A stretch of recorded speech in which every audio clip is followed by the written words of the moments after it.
Let's go back in time by 13.6 million years to the vicinity of Wieliczka and Bochnia. We are above the surface of the Miocene Sea.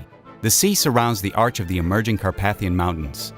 The warming climate forces salt water to evaporate intensively. For over 200,000 years, salt has been gathering on the bottom, forming a deposit.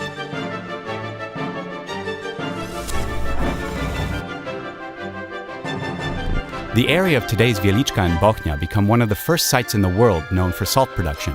More than 6,000 years ago, the local populace started to use the salt springs that emerged in the area. The brine from surface springs is evaporated by boiling it in clay pots until only salt remains. The same method was used for extracting salt with barely any changes until the Middle Ages. At that point, the salt springs started to dry out. People keep digging deeper and deeper wells in order to reach the salt water. In the middle of the 13th century, rock salt was encountered in one of these excavations. This was the symbolic beginning of the existence of a salt mine. Duke Bolesław V the Chaste, husband of a Hungarian princess who was later known as Saint Kinga, took over the salt production activities in Wieliczka and Bochnia by means of skillful economic policy. His efforts lead to the establishment of the Cracow Saltworks, the largest and longest operating company in the history of Poland. This former royal corporation is managed on behalf of the king by the saltmaster. The company encompasses the mines and saltworks in Wieliczka and Bochnia, a management center in the saltworks castle, as well as the entire infrastructure used for extraction and processing salt.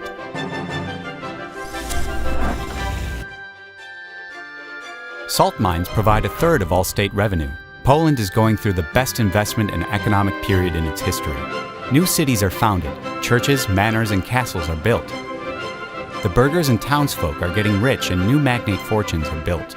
King Casimir the Great erects 30 castles and builds defensive walls around twice as many cities, including Wieliczka. He funds hospitals for miners in Wieliczka and Bochnia and significantly expands the Saltworks Castle, the headquarters of the Salt Corporation. The king also issues the Saltworks Statute, the first document in history establishing regulations on the extraction and sale of salt. The statute defines the working conditions, the number of employees, as well as types, size, and prices of salt products. In 1518, the first detailed description of the company is drawn up. During this period, the revenue from the mines enables the development of the Wawel Castle and the city of Cracow. Wieliczka and Bochnia end up in Austrian hands. This coincides with the beginning of the Industrial Revolution. Both mines undergo significant and extensive mechanization. The medieval gears are first improved and overhauled, but they finally have to give way to steam machines. In the second half of the 19th century, the excavated salt is transported by an underground railway. The miners receive work uniforms. A tourist route is established in the Wieliczka mine.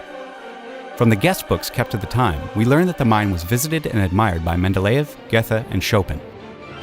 A special railway is made for the highest authorities of the Austrian Empire. The research on beneficial properties of salt is developing.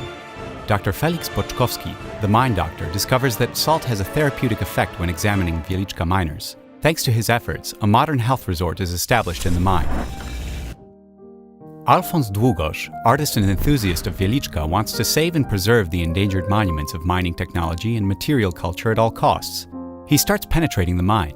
He finds old equipment and gathers them in a museum he established. The preserved and secured horse gears, special winding machines powered by horses, constitute the foundation of the only collection of its kind in the world. Without the pioneering efforts of Alfons Długosz, the Wieliczka mine would never be included on the first UNESCO list of World Heritage Sites.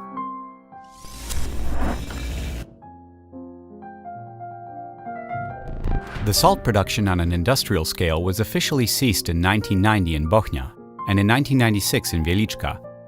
The 700-year history of extraction of this precious mineral comes to an end. Both mines undergo legal and functional transformations. Thanks to the preservation of unique natural, geological, and cultural values, the Wieliczka and Bochnia undergrounds are still open, but as service and tourist facilities.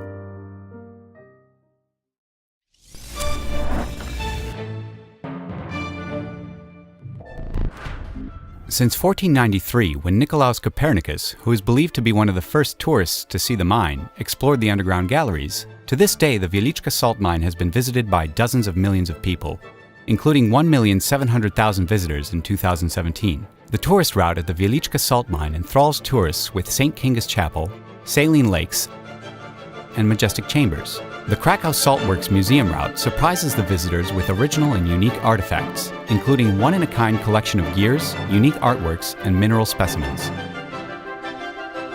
The Bochnia mine offers unforgettable experiences during a boat trip and a ride on a tourist train, which also attracts many tourists. Last year, 190,000 of them visited the mine. The number of tourist attractions is constantly growing. New routes presenting the raw and unknown face of both mines are being opened. What is more, the mines also operate successful health resorts. Additionally, the Saltworks Castle enjoys the growing popularity among tourists, who are amazed by the collection of salt shakers, considered to be one of the most precious in the world. They come from many periods: Gothic, Renaissance, Classicism, Baroque, Rococo, Art Nouveau, and Art Deco. Both salt mines are now owned by the Polish state. The Wieliczka Cracow Saltworks Museum functions as an independent body subordinate to the Ministry of Culture and National Heritage. The mine successfully carries out intensive securing efforts and overhauls aimed at increasing the level of safety in the facility and protecting its heritage. All of this is possible thanks to a special state subsidy. The historical equipment, machines, and museum artifacts are all preserved. The historic galleries, shafts, and workings of the mine serve new tourist and service functions. The historic Wieliczka and Bochnia salt mines are the only mining facilities in the world that have been active without interruption from the Middle Ages to the present day. Their original workings illustrate all stages of development of mining techniques over the course of historical periods and epochs. In 1978, the Wieliczka salt mine was included on the UNESCO list of World Heritage Sites as the first industrial heritage site, and one of the only 12 monuments around the world. The Bochnia salt mine and the Saltworks Castle joined it in 2013. Currently, they can be found on the UNESCO list together as the Royal Salt Mines in Wieliczka and Bochnia.